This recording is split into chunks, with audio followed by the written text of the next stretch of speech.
What's good, everybody? Welcome back. This is Inside the Green Room with Danny Green. I'm Harrison Sanford. You already know the vibes. It's the best time of year. It is the NBA playoffs, and we're going to continue to break it down as we see teams advance and as we also see teams get eliminated as well. We have a lot to discuss today. We're going to give you a 3-step plan for those Cleveland Cavaliers who have now lost in the second round for 3 straight years. How do they fix what is going wrong? The 3-step plan for Giannis Antetokounmpo, who is now being rumored to be willing to leave the Milwaukee Bucks for the first time in his career. There's a lot of options for him. We'll dissect what the best places for him to go.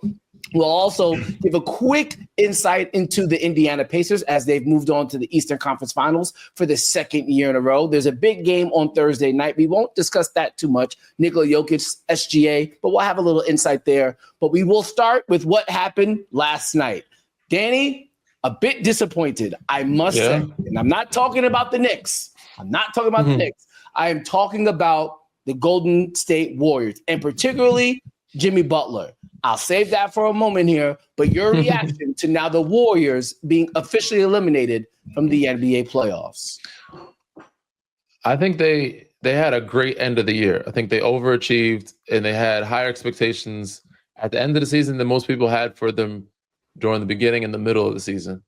When the Jimmy Butler trade happened, nobody thought it was going to work. And then when it happened, it's like, oh, they need to be, really good. And it's like, just a month ago, they were not a playoff team. Just a month ago, they were a play-in team. We're not sure if they were going to make the playoffs. So I think they had a really good season. I know people were disappointed. I didn't have high expectations for Jimmy, especially without Steph. He is older now. I'm not going to say he's old, but he's older now. He's not going to exert that same energy or be able to do the same things he did in Miami. Playoff Jimmy is not walking through the door. Like, his game has never been like a finesse, beat you with moves. It's always been IQ, chess moves, and, hard work. Just edgy player, get rebound steals, get to the free throw line, and give you buckets. That's not a formula for like a championship if he's your number one option. So if Steph's out and he becomes your number one, it can be very tough to win games. And then, of course, you surround him with guys that you don't have a bunch of shooters. In Miami, you had a bunch of shooters around him. You got Draymond, Kuminga, and Podziemski is struggling, and Moses Moody is struggling. You're not playing those guys. It's just really Jimmy with a bunch of other guys that are very similar to him, which is going to be hard to operate for anybody. So I wasn't disappointed. It was what I expected. I'm disappointed that the injury happened. It sucks for Steph.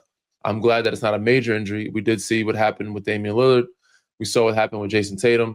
Those injuries are not ones you want to see, especially guys older in age. So I'm glad that it's something that he can get back within a couple of weeks. But yes, they had a great season. They overachieved, but I didn't expect them to do much. I thought the window was closed before they got Jimmy. Even when they got Jimmy, they showed signs of hope and hopefulness that they could be a Western Conference Finals team. And if they were healthy, they could have been a Western Conference Finals team. But I think that's as far as they go. And they gave the Warriors fans a lot of smiles and happiness toward the end of the season. But realistically, this wasn't a team that I saw winning a championship. I think it's going to be very difficult going forward for the Golden State Warriors. I think they're going to be faced with the question that they're going to be afraid to give the truthful answer to. And what's that? Does Jimmy Butler and Draymond Green even work? Does it make sense to have Draymond Green when you already have a Jimmy Butler? These are two guys that are not going to space the floor for you. They are better known as playmakers than play finishers. And frankly, you're going to trust Jimmy Butler a lot more than you're going to trust Draymond Green because he does have a better offensive skill set. I think once you put Jimmy Butler and Draymond Green on the court together, everybody else has to be a shooter. Everybody else has to be a shooter. And I'm not talking about, you can hit a shot, but like literally – I'm not going to leave him open because he's so deadly of a shooter. Not the open shot shooter, he might still hit a shot if it's contested type of shooter, a Derek White type of shooter. That's what you need around those two guys if you're going to play them. Yes, you have Steph Curry, but who else fits that bill? On top of the fact that when you play those two guys, when you play Draymond Green as your 5, well, then who's your 4? Do you have any bigs? And if you if you say, okay, we saw what Rudy Gobert and Julius Randle were able to do scoring in the paint. We saw how monstrous Steven Adams and Alperen Şengün looked in the first round. And we know how big the Western Conference is with guys like Nikola Jokic. And Danny, you see the trend going. A lot of teams are going back to the double bigs. What happened if they played the Mavericks healthy in the playoffs? They would have got smashed in the interior because of how big the Mavericks are at full health. I think if you're the Warriors, you say to yourself, we can't get away with Draymond Green as our center anymore. He has to be the 4. So now you have Draymond Green at your 4, Jimmy Butler at your 3. Now you're 5. He's got to be able to shoot. How many floor spacing can play defense bigs are there in the NBA at the 5 position? Miles Turner? That's like, there's not a lot of Miles Turners out there. So I think they're in a real bad spot, and they will I think we're going to confuse, or the majority of people will confuse, very good basketball with championship level basketball. There's too much IQ. There's too much brilliance that's within Steph Curry. That's within Draymond Green. That's within Jimmy Butler. They're never going to look bad. They're never going to look bad. But I don't think they'll ever look like champions. I don't think it's going to happen. The construction of the team is not elite. I'm with you. They do need a big, but I think that they proved that those two can coexist and work together. Kuminga was the question. They decided to so the question is, what are they going to do with Kuminga? Are they going to match him? They're going to let him go? Let him go for nothing? You're going to have to find a way to get a sign and trade. But there's a sign and trade coming. Sign and trade. So, but Jimmy and Draymond coexist when Steph is on the floor. So basically, you got to use Kuminga to get some more shooting and another big if you can. Find you a Steven Adams and maybe an Andre Drummond, somebody that's a good backup, couple cheap backup bigs, and some shooting, because you have Jimmy and Draymond who are going to coexist at some point without Steph. But Steph is the offense, and when he's not there, they run everything through him, everything around him. And you can tell the offense is all out of sorts when he's not in the game or on the floor. So you're really relying everything on Steph being healthy throughout the whole season and postseason. Well, but even that, Danny, right? If you decide, okay, fine, we don't necessarily need stars anymore. We just need other players we can plug into the system. That could work, and you could play very good basketball. But here's the issue. When your team is really relying on one elite playmaker, one elite scorer in this NBA, if that player gets hurt, you're cooked. And this is why I'm happy that nobody has said, well, if the Warriors didn't get hurt, they would have won. Because realistically, you have to envision that a player of Steph Curry's magnitude is going to potentially get hurt in the playoffs. When you at have some point in the season, at least. Or some point in the season. Yeah, like a hamstring injury. I was like, seems about par for the course. He had to go 7 games with the Rockets. He's the only guy they're running offense really through. It sucks that it happened, but no, I don't think anybody was surprised. And that, I think, will be that is where it's like you cannot live with Steph Curry being your only real offensive force. And I'm basically saying I don't think Jimmy Butler is really an offensive force when all things are equal. When the team that he's playing against has the same level, when they have physical defenders, when they can match up with him physically, I don't think he's an offensive force. Ultimately in the West. In the East is different. You get away with it. East is not as strong. And I said, you have to surround him with a bunch of shooters. He had Tyler Hero. He had, Duncan. Duncan Robinson. He had a bunch of guys. He had Strus at a point. He had Gabe Vincent at a point. The guys that could hoop and shoot well. When he doesn't have all those pieces around him, it makes it easier to guard and focus on him. When he has shooters around him, you can't help off him. He can just go his guy one-on-one and get fouls, get him in foul trouble, bait him, go around him, get to the rim, or he could DHO, play the game, and you have to double the shooter, or his guy has to help. He gets an angle. When you're able to sag off him or put a big on him and have another guy that can sag with Draymond in there, it's harder for him to operate. He needs a bunch of shooters around him. So, yes, but it's going to be an interesting offseason for them. Ultimately, the window is closed. The contention is out the door for me for them, unless they get a guy like Giannis. And I just don't see that happening. So they had a great run. All great things come to an end. We've seen it happen with great organizations. This was a great organization, and I'm sure they can turn around at some point. They get the right draft picks and pieces. They could be like how OKC did it. I mean, San Antonio was in that direction of trying to turn it around. But they had a really great run, bro. And tip your hat off to them. Hopefully, Steph and Draymond and Jimmy could have good year or two of making it to the playoffs and competitive basketball and sailing up to the sunset before they retire. Yeah, they'll play some competitive basketball. They might make a little move here or there to give them some optimism, but they're not a championship team. It's just unless they get another star, and to get another star, you can't have Jimmy Butler and Draymond Green. And that's and going back to my original point, they're going to be faced with a very difficult question that I don't think they're going to be able to be truthful about. Can those three actually coexist in this NBA with this salary cap and win a championship? No, they cannot. And doesn't mean that's necessarily a bad thing. I think it's just reality. All right, let's move forward and talk quickly about before we get there. Yeah, sure. Does things change if KD goes back? You mean if it was KD instead of Jimmy Butler? No. You trade like Kuminga, now? With those two, and you trade Kuminga and pieces.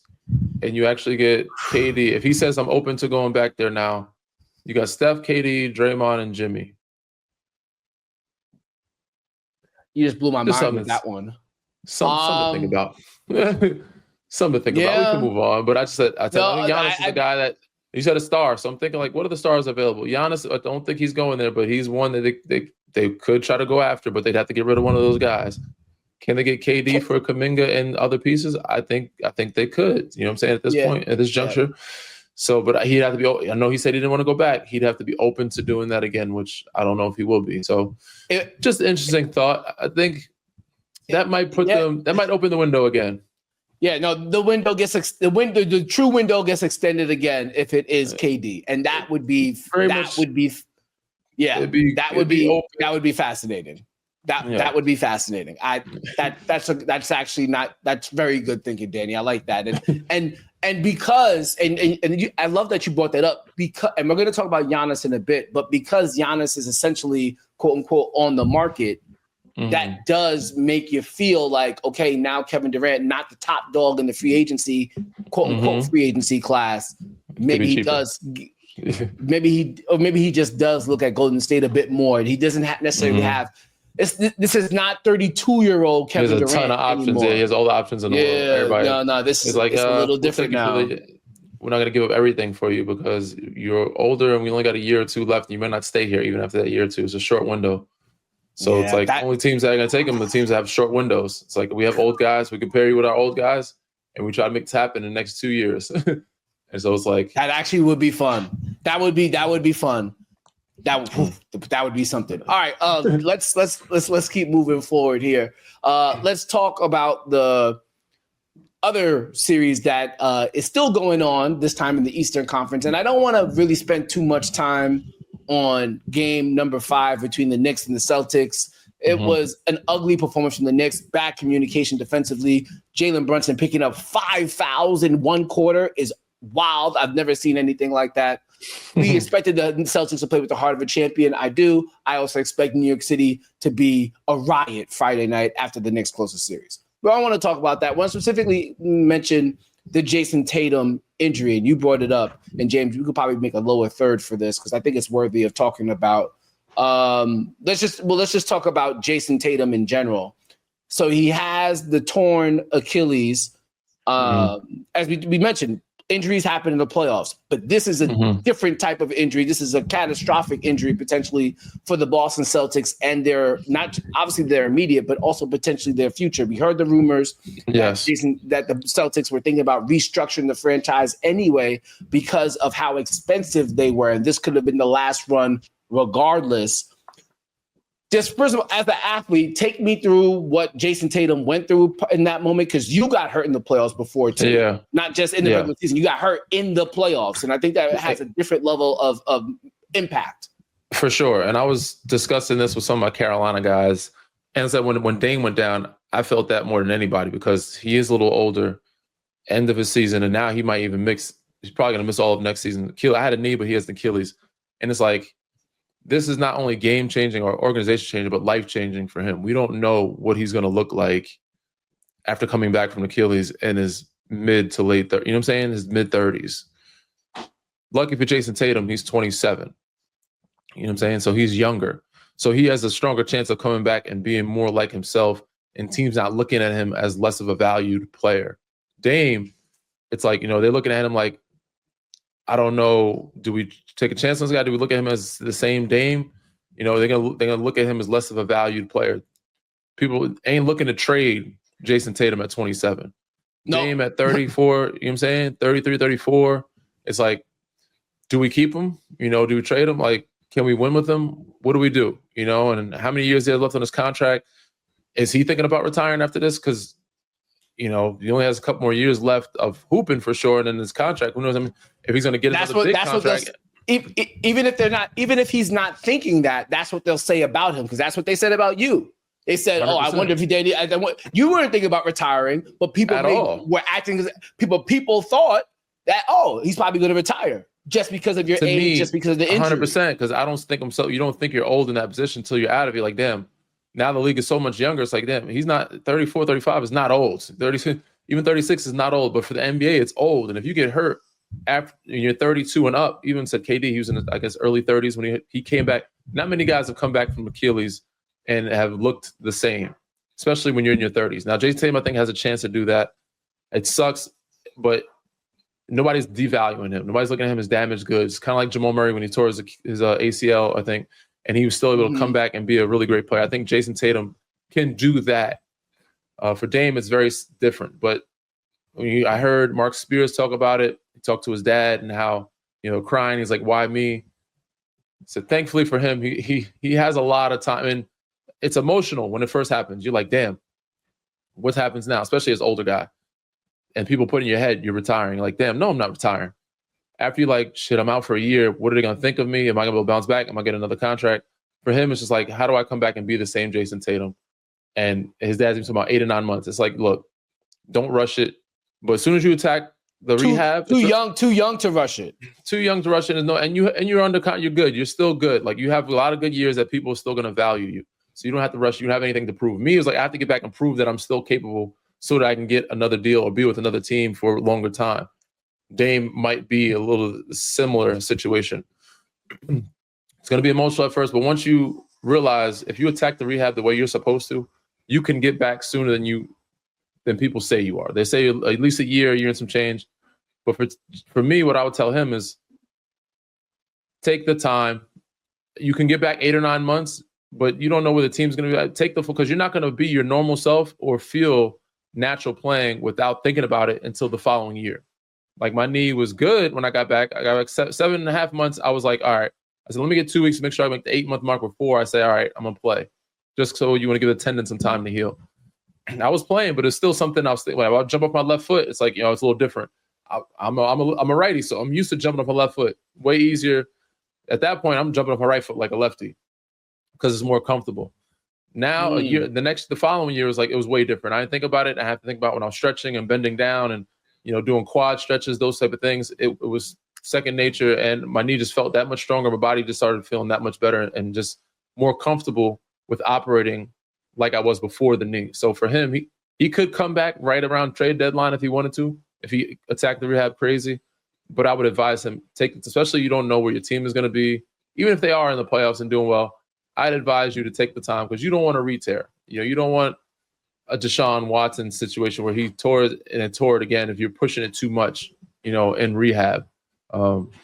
So, yes, serious emotions. But once you realize I can get back from this thing, and Kyrie's doing a documentary 30 for 30 on his knee and ACL and rehab, which is dope. And he's rapping at the same time. But you start to gain more and more confidence, and you start to see like, all right, I'm going to prove people wrong and that I can get back to doing. These guys are competitors. These guys are workers, man. There's no doubt in my mind that these kids don't get back to where they were if they attack this rehab the way they approach the game.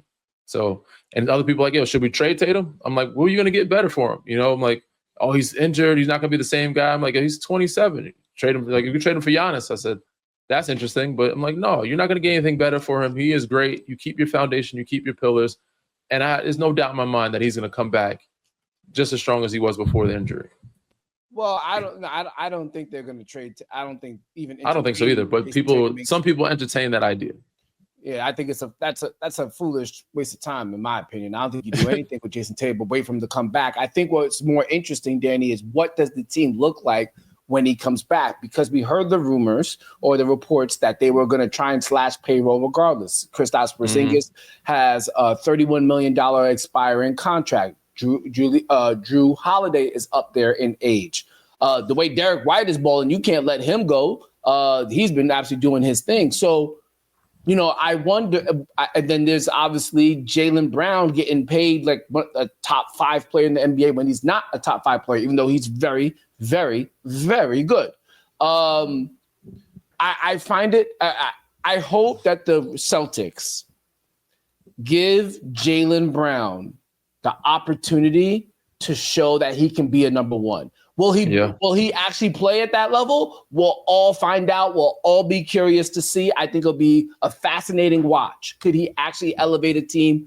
Can he keep the Celtics as a top 4 seed in the East? I think so. That would be. Yeah. You would have to give him a lot of props. And that's why Jason, his dad, is thinking he can get back, because there would be still a playoff team if they kept everybody together. I don't know if they will do that, but I think you find a way to package something to get off the cap. Or if you want to just spend the money and keep the team together, that's cool too. Because I think they're very much worth it. This is a really good team, but they have to make some changes, some adjustments. But I wouldn't change anything outside of Jaylen Brown, Jason Tatum, and Derek White. Those 3 are staying. Everybody else, everybody else can move, but that's too good. That what they got going with those 3 guys is too good. If they're able, Danny, and this is, I've said it before, what Brad Stevens was able to do with that roster was sorcery. Mm-hmm. No team in the NBA should be able to have 7 players who could all play defense and all shoot the 3 at a high level. They, in my opinion, they had before the Jason Tatum injury, the best collection of players in the NBA that also fit the modern NBA. This is I just thought there was going to be too impossible to beat in the best of 7. 2 stars and a bunch of 3-and-D guys around you. You Peyton Pritchard, Sam Hauser off the bench, like Porzingis. Porzingis, Al healthy, Horford. But if he's healthy, Horford. It's Drew Holiday. It's nuts. But we'll see what they. That to me was like the KD Warriors, the cheat team to me. Like I'm saying, like if they stayed healthy, if they were good, they just was mentally young and some inexperience. And then of course Joe Mazzulla was still coming into his own coaching wise. That team is damn near said at full health is a cheat team. Yeah, exactly. Well, with that being said, it doesn't look like they'll be moving forward in this round because my New York Knicks should be taking care of them at Madison Square Garden on Game 6. They don't want a Game 7. We're not even entertaining Game 7. I'm exuding full. I don't think it's not going. I don't think it's going past 6 either. But I'm just saying they better stop messing around. So I will say this.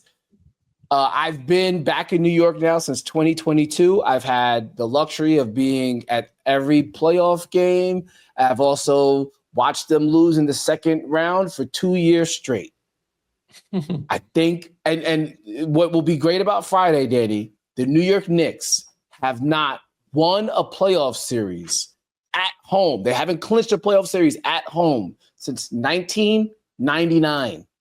Friday night, New York City, Madison Square Garden, beating the Boston Celtics. Couldn't write it any better. Couldn't write it. And also, they don't want to mess around and take. So they still either way will win the series, even if it goes to 7. They just don't want to mess around and take more time and wear their bodies down for the next series because Indiana ain't no joke.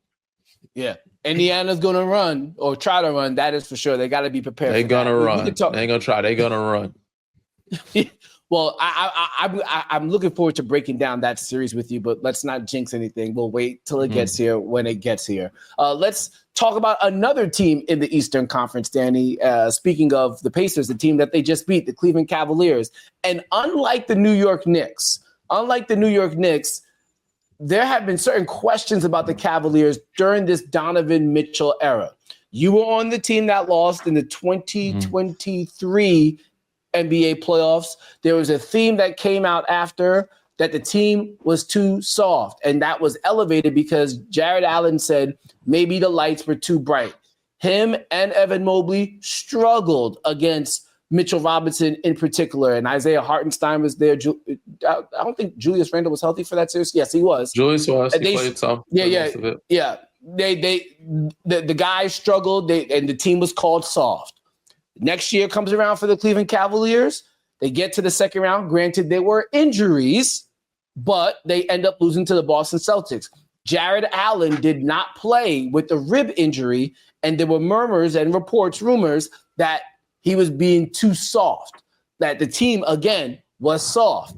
JB Bickerstaff gets fired that offseason. They go into this year trying to play at an even better level with Kenny Atkinson. They win 64 games. They're the number one overall seed. They start the season with this incredible 15-game winning streak. They have a 16-game winning streak, I believe. They play at a high level all year long. And then they get to the second round of the playoffs again.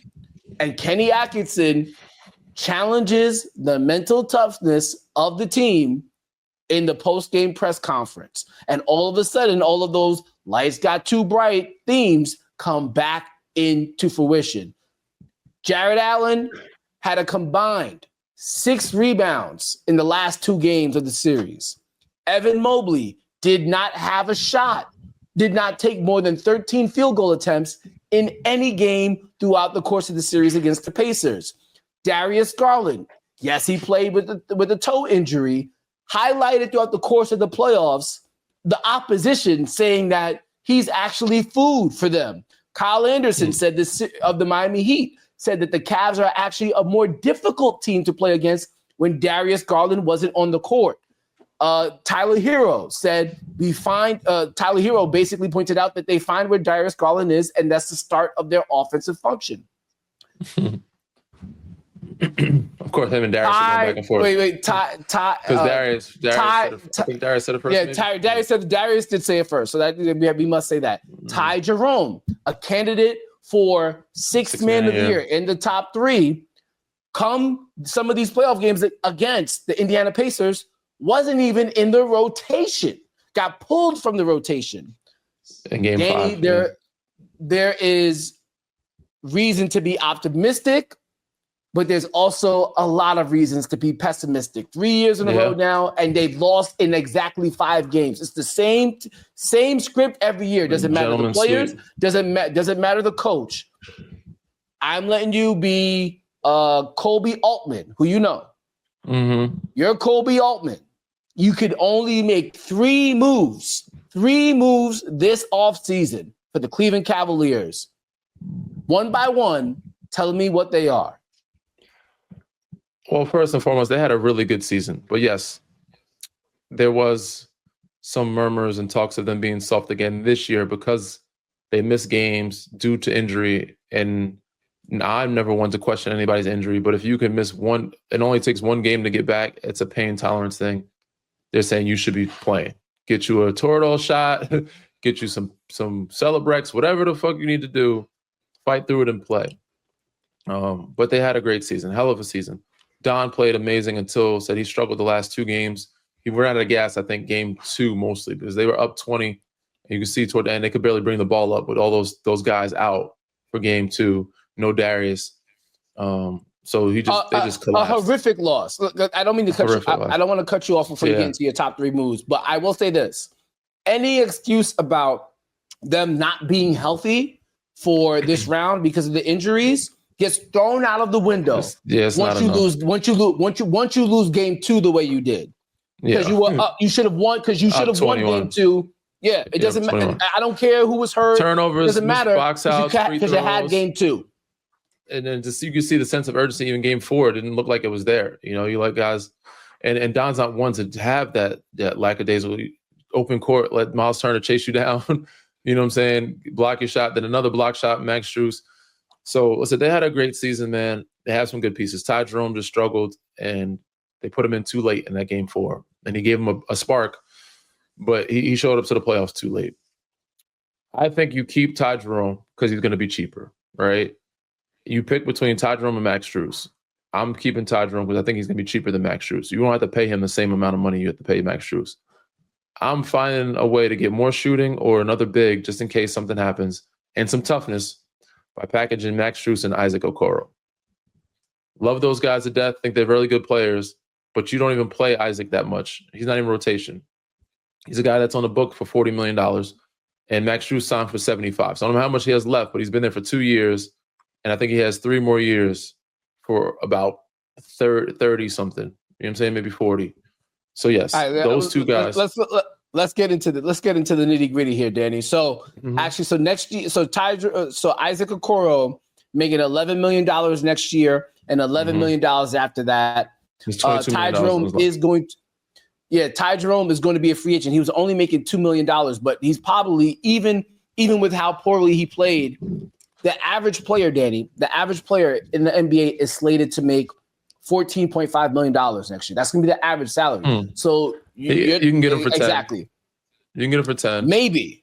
You can get him for Isaac Okoro's contract. You can get him for Isaac Okoro contract. Honestly, I keep him. You think you can, but Danny, there's a team. You think somebody's going to jump out the window every day?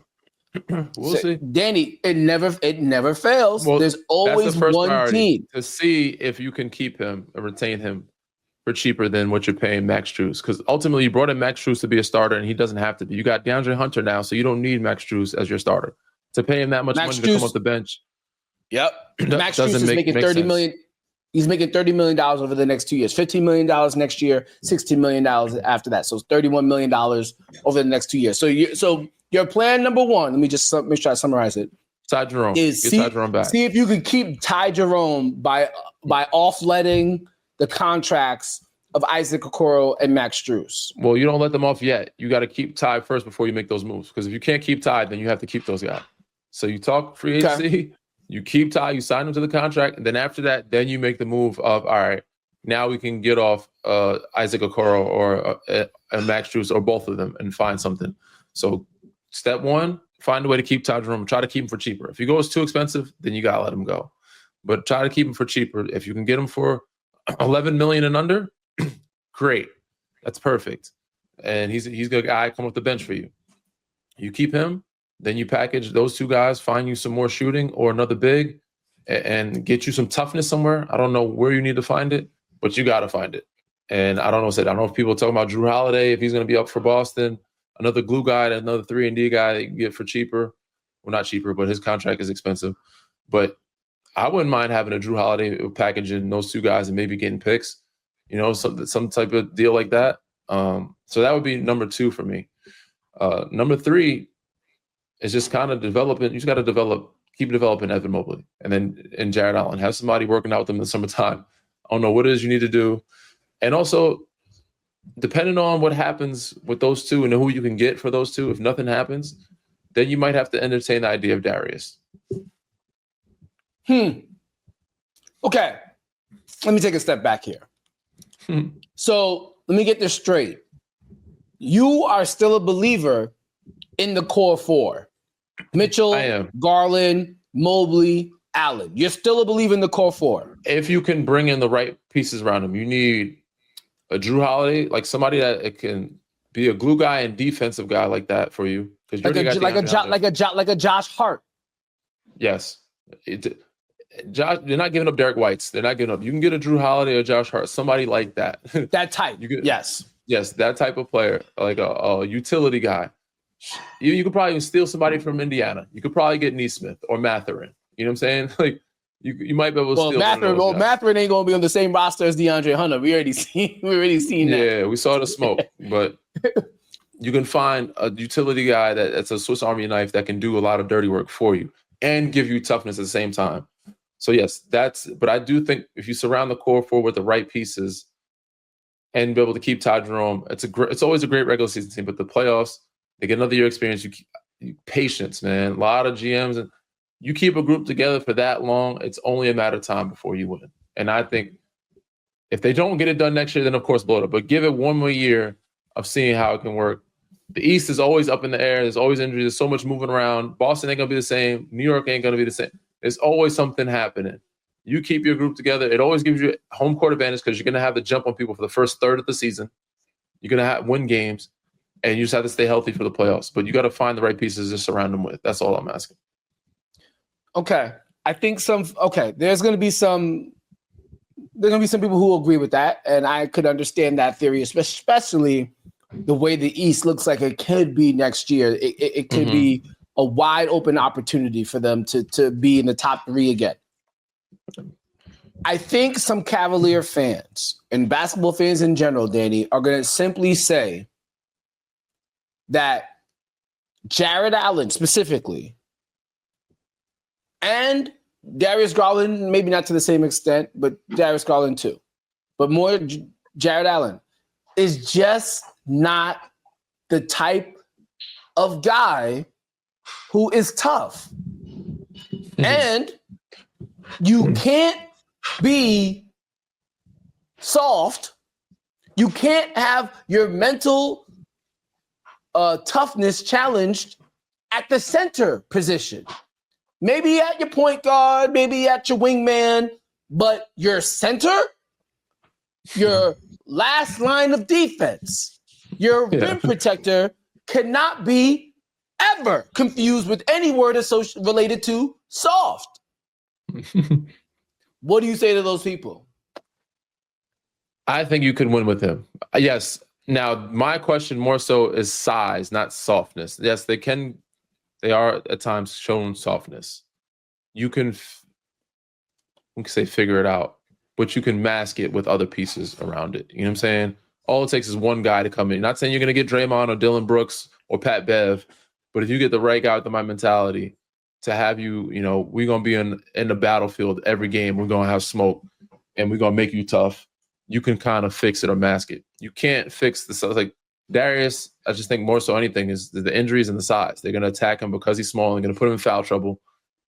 You're going to need somebody that can help Don bring up the ball and have size and play defense because Don is already undersized as well.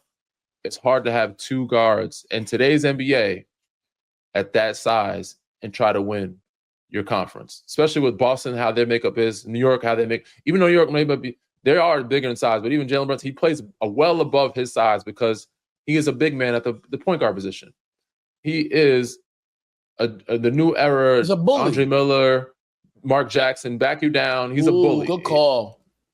Derek White is not a little guard, and he is not a bad defender. Very big body Brunson, yes. He is a very good defender, and he made Derek White look like a smaller guy. And Derek White's bigger than him because he's going to shoulder you, he's going to body you, he's going to spin, use his footwork. He's going to create that space. And if you give him back, he knows how to draw fouls too. But yes, he's going to bully you, and he's a bully point guard. So he's not an undersized point guard because he plays bully ball, especially on the offensive end of the floor. Defensively, a little different. He's going to show hedge, but he still ain't no slouch. He's not a pushover. He's not a pushover. He's going to body Jalen Brunson. He's going to make you shoot fadeaways and Jason Tatum. You're not just going to score over him, or he's going to have to foul you. Darius is in a position where he has to foul all the time because he just can't give up a layup. So that's the only thing that I look at. It's like, all right, you entertain. If those other things work into place right, or they don't work the way you want them to, then it's like, all right, we got to entertain Darius. If we get Ty Jerome back and we can't get off Isaac and Max Strus, we gotta move Darius and try to find some pieces in return that can help toughness and shooting and another point guard. I think that I obviously I'm not in the front office. I think that's part of the reason why they probably why they had Tristan Thompson on the roster all year long. Yeah, to maybe institute some toughness. I get it, but he's not James Johnson. You know what I'm saying? Like it's a different. Yeah, but but also too, like I think he has to also be good enough to be on the court as well. Like I think 100%. There's a different level of influence that Tristan Thompson could have given if he was good enough to really be in the rotation as opposed to just 100%. Being on the bench. So I could see that, Danny. I see what you're saying there, and I see what you're saying with potentially getting making DeAndre Hunter the small forward and getting and making sure that you keep Ty Jerome. I'll tell you what I'll do, bro. I would get in front of it before it's too late. Mm-hmm. Darius Garland is a very talented player. He does not work, and he cannot work, and it will not work in the same backcourt as Donovan Mitchell. It just will not result in an NBA championship. Will you have a great regular season? Yes. Can you be successful in the playoffs? Yes. But I just based on the blueprint. I didn't want to say it. I'm a little biased. But yes, I didn't want to say it because I like Darius a lot. I like Donovan a lot. And it's not get along. Go ahead. But they just you're right. They don't really fit well for a championship team. Exactly. And there's nothing wrong. And it doesn't mean that there's something wrong with Darius Garland per se. It's not to say he's a bad player. And just because Donovan Mitchell can't mesh with him doesn't make Donovan Mitchell like a ball hog. Not a superstar. He's still a superstar. They're both very good players. And Don's still a superstar. Just together, it's not for championship basketball. But I think Jared Allen and Evan Mobley is a good tandem to have. Because if you meet somebody in the West that got those bigs, OKC's got bigs, Jokic has big, Dallas has bigs. You come out of that West, you're going to need those bigs for when you're playing those type of teams and matching up with those guys. Yep. So I like the Jared Allen, Evan Mobley tandem. Just got to get somebody to get Jared Allen and just get him in the box. Do what Rudy was doing, boxing in the summertime. I don't know. Taekwondo, Cobb McGraw. I don't know what you got to do, but we gotta get him in there. He got to toughen up, dog. He's got to toughen up. If I were the Cavs, I would be out on the market for a 6'5-ish, 6'6-ish point of attack defender who could handle the ball. I would be looking for a 6'5 Kyle Lowry that I could put together with Donovan Mitchell. I would start. A Drew Holiday. I'd have a Drew Holiday type at point guard, sharing dribbling responsibilities and playmaking responsibilities with Donovan Mitchell. I would make DeAndre Hunter the center, and then I would have an option.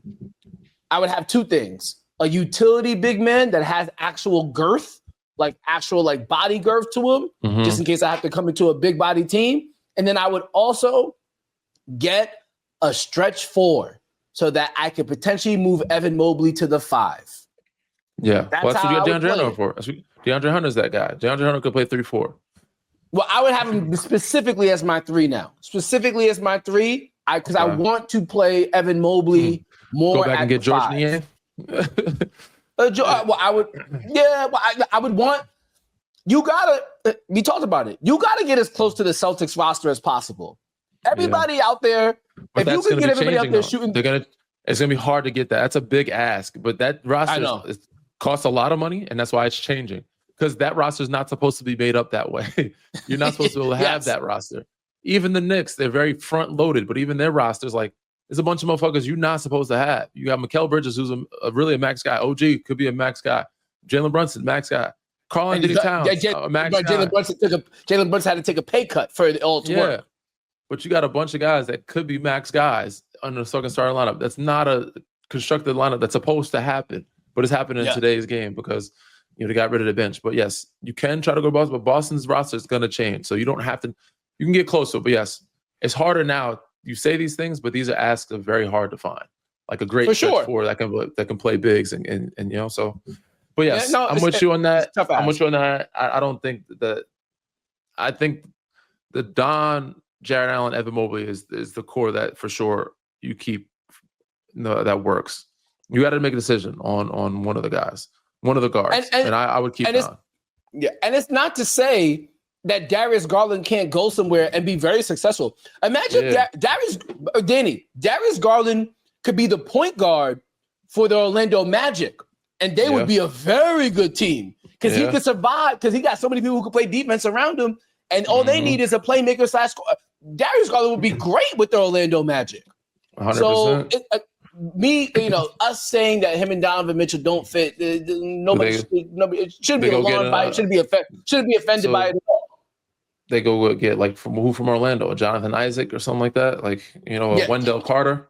A Jonathan Isaac would be great. Wendell Carter, Batase. Get Batase. Batase. Batase and Jonathan Isaac for Darius Garland makes sense to me. Both teams benefit. Yeah, word. So, we'll see how it all pans out. They ain't giving up Wendell Carter. Yeah, they're not giving up Carter. No. You can't do that. Wendell Carter is a very good defensive center, and he also got some stretch to him too. Don't. All right. With that being said, let's continue to stay with the Eastern Conference now. Another big piece of news came out last week, and that was reports that Giannis Antetokounmpo is willing to move and leave from Milwaukee, the team that he started his career with and also won a championship with. And they got heightened even more after the NBA draft lottery, where the Dallas Mavericks, with the slimmest chances of all, somehow ended up with the number 1 overall pick. Now it has been reported by Tim McMahon from ESPN and a number of sources that the Dallas Mavericks fully intend on keeping the number 1 pick and taking Cooper Flagg. So we'll just rule that. We can rule that out, but we don't necessarily have to, because I feel like if Giannis really wanted to go to Dallas, he could probably still go to Dallas. Like, yes, Dallas might be intent on taking Cooper Flagg, but if Giannis says, I want to be here, I don't. It's going to be very hard to turn him down. You can't. That would be, in my opinion, it would be a foolish decision if Giannis says, this is where I want to be. I don't care how good Cooper Flagg might pan out to be. If Giannis says he wants to come to your team. Especially if Nico says he wants to win now, and that's what you traded AD for Lucas, because you want to win right now. Then you got to make the moves to win right now, not the future. Cooper Flagg is a future. Giannis is right now. So, okay, Danny, here we go. I'm going to give you the 3 things that I would do, if I was Giannis. Number 1, keep my ass in Milwaukee. And I say that because the East looks very easy compared to the West. With the Jason Tatum injury, with potential blow-up opportunities in Cleveland, there is still a chance that he could still win in Milwaukee. Got to find the right pieces. I don't know how. Yeah, I don't know how you do it. It's going to be extremely difficult to pull it off, but you don't have, it's not like you're asking to rebuild a team in the Western Conference. You're just asking to rebuild in the East. Any team that has Giannis on it is probably still going to be a top 6 team. With the proper construction, it could still happen. Will the team that you play for be better probably in the Western Conference? Yes. But just because you're a better team doesn't guarantee you to go as far, because, again, the Western Conference is damn tough. With that being said, number 2, if I don't decide to stay in Milwaukee, Danny, I'm taking my ass to San Antonio. And there's no team that comes even close to me in this equation. The idea of him playing with Victor Wembanyama is so tantalizing. The abilities that they would have. It's a cheat team. It's a cheat team, bro. Defensively and offensively, I don't care who else is left. If the Bucks somehow say we want De'Aaron Fox instead, go ahead. We'll have Stephon Castle and Dylan Harper with the number 2 pick in the draft. Oh, you want Fox and Dylan Harper, and the Spurs keep Castle? All right, cool. We'll figure it out. We got Giannis and Wemby. That's a bit much. I'm not giving up all of that. Danny, you got to keep one of those guys. You have Giannis and Wemby. That's it. Like that. Whatever you have to do from there, you can do. One of those guards. No, you don't. Yes, you would like to. Yes. You don't have to. So Castle, you said keep Castle, De'Aaron Fox, and Dylan Harper. Honestly, I would let Castle go before I would let go of Harper. Honestly, because he's more of a ball handler. Castle is good, but Dylan can shoot. They're both similar. Actually, probably the same. It's probably the same, honestly. Castle's probably more athletic and better defensive guy. So yes, I'm with you on that. I know you have you've seen Dylan Harper in person. There you go. You've seen Dylan. There you go. Yeah, you've seen Dylan Harper in person. Obviously, you and I. Obviously, you know De'Aaron Fox. You played against him. And then Stephon Castle was Rookie of the Year. I'm going to give you the opportunity, if you were in the Spurs front office, to basically negotiate with the Bucks in a moment. But I just want to say,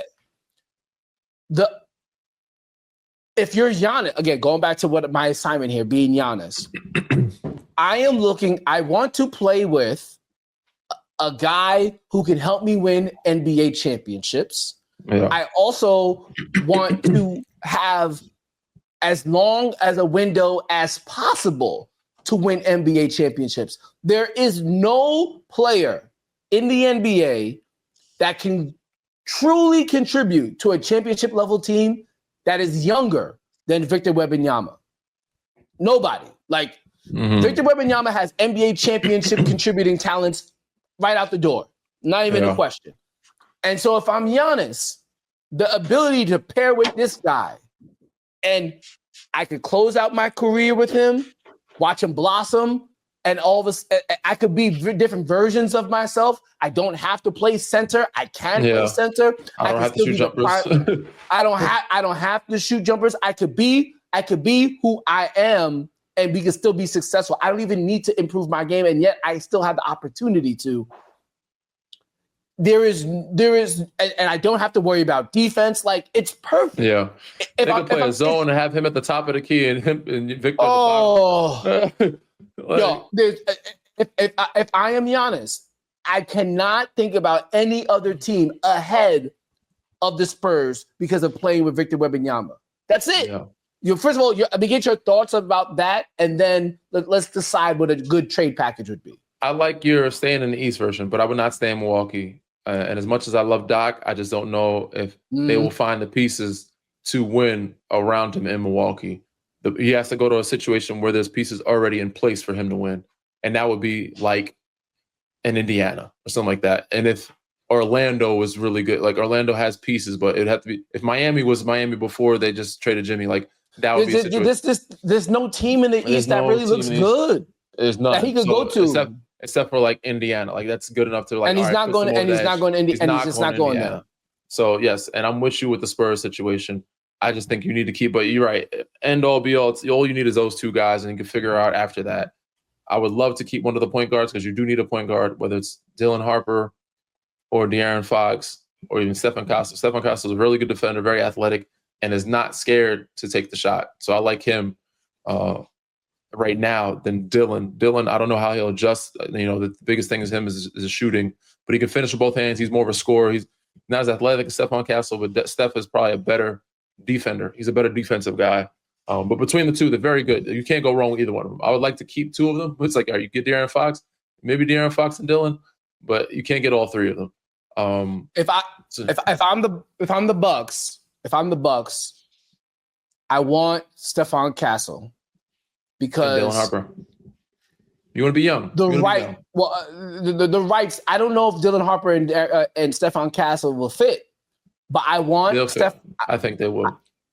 I want Stephon Castle because I want a proven commodity that also has some marketability to him. You're gonna start over. We're starting young, so get all the great pieces you can get. Yeah, but I want young and proven, and Stephon Castle has proven, without a shadow of a doubt, he's going to be a good NBA player. I don't use any. Sure, you could do a salary filler with Vassell, maybe even a Keldon John. I don't want to get now. If I'm the Bucks, I don't want to get too good now. Like I don't want to get like I want because I want to be in the lottery again. Yeah. So I might want Castle. I might want the rights to the number 2 pick to get Dylan Harper. I might not draft Dylan Harper. I might trade down and get 2 more players in the draft. Who's willing to give me? Can I get 2 top 10 or can I get 2 lottery picks for the price of 1? I might entertain that. I want the rights to the number 2 pick. I don't want Fox. He's just too old. Again, I'm trying to be young, but I want Castle and I want the rights to the number 2 pick and throw in any other salary that you have to fill. And yes, I could try and Debo you for the Spurs for all of your future draft picks. But at the end of the day, if I just gave y'all Giannis, the draft pick's gonna be trash anyway. They're gonna be a very good team. But that's what I want. I want Castle and I want the rights to the number 2 pick. And there's no deal without that. No deal. No, I'm with that. I mean, that makes perfect sense. The only other team that makes sense to have the pieces that can do it is Houston, and Dallas would have it too. But he wants to go a tax-friendly state, so all of those Texas teams make sense for him if he wants to be there. But you're going to be in the West, like you said. East is always open, but shit, he can win in the West. You get the right team, you can win in the West. It don't matter who the hell. You got him and Victor and Wembanyama. It don't matter who they match up with. Is there a third step that you have or a third option for him? You know what, Danny? I'm gonna keep it real with you. This is just for fun. One more in the East. The Toronto Raptors. With Masai. He goes to Toronto. He is a countrywide star. Danny, you already know they loved him in Toronto when you were playing there. He was still with the Bucks. Yeah. And Now, I don't know if he fits with Scotty Barnes. I don't know if he fits with RJ Barrett. I don't know if he fits with Emmanuel Quickly. I don't know if he fits with Brandon Ingram. But I do know that those 4 players are still valuable in the marketplace, and they make enough money that you could trade them and you could build around. So if I'm Giannis, I'm not thinking about I'm going there to play with Scotty Barnes because I don't think him and Scotty Barnes fit. I'm not going there to play with Brandon Ingram because I don't think him and Brandon Ingram fit. I am going there knowing that they have the ability because they have valuable players who are getting paid. And they have a top pick too. Yes, because they're getting paid a certain salary number, it's not going to be hard to construct a roster around me in Toronto. And I know I have full control of what I want. Full control of what I want around me, and I won't have to wait too long. It's not like Scotty Barnes. It's not like Brandon Ingram is making $10 million. So when you trade him, you still don't get like the value that you want. No, he's making good money. RJ Barrett's making good money. Emmanuel Quickly is making good money. These guys are getting paid enough. It's going to be easy to trade them out and get back what Giannis needs to be successful there.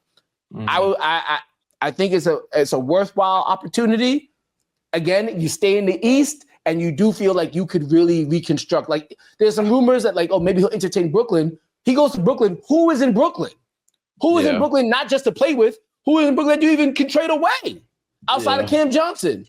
Like there's no assets in Brooklyn to play with. As a general manager, I don't have anything I can even move around to help Giannis. That's why I would pick Toronto number 3. Your thoughts? So Milwaukee, even though it's kind of tough, San Antonio, Toronto, that's it. Close shop. Good options. I don't think there's anything better, honestly. There's not like I'm thinking in the East, what else might be there? Nothing shows up for me. In the West, that's configured.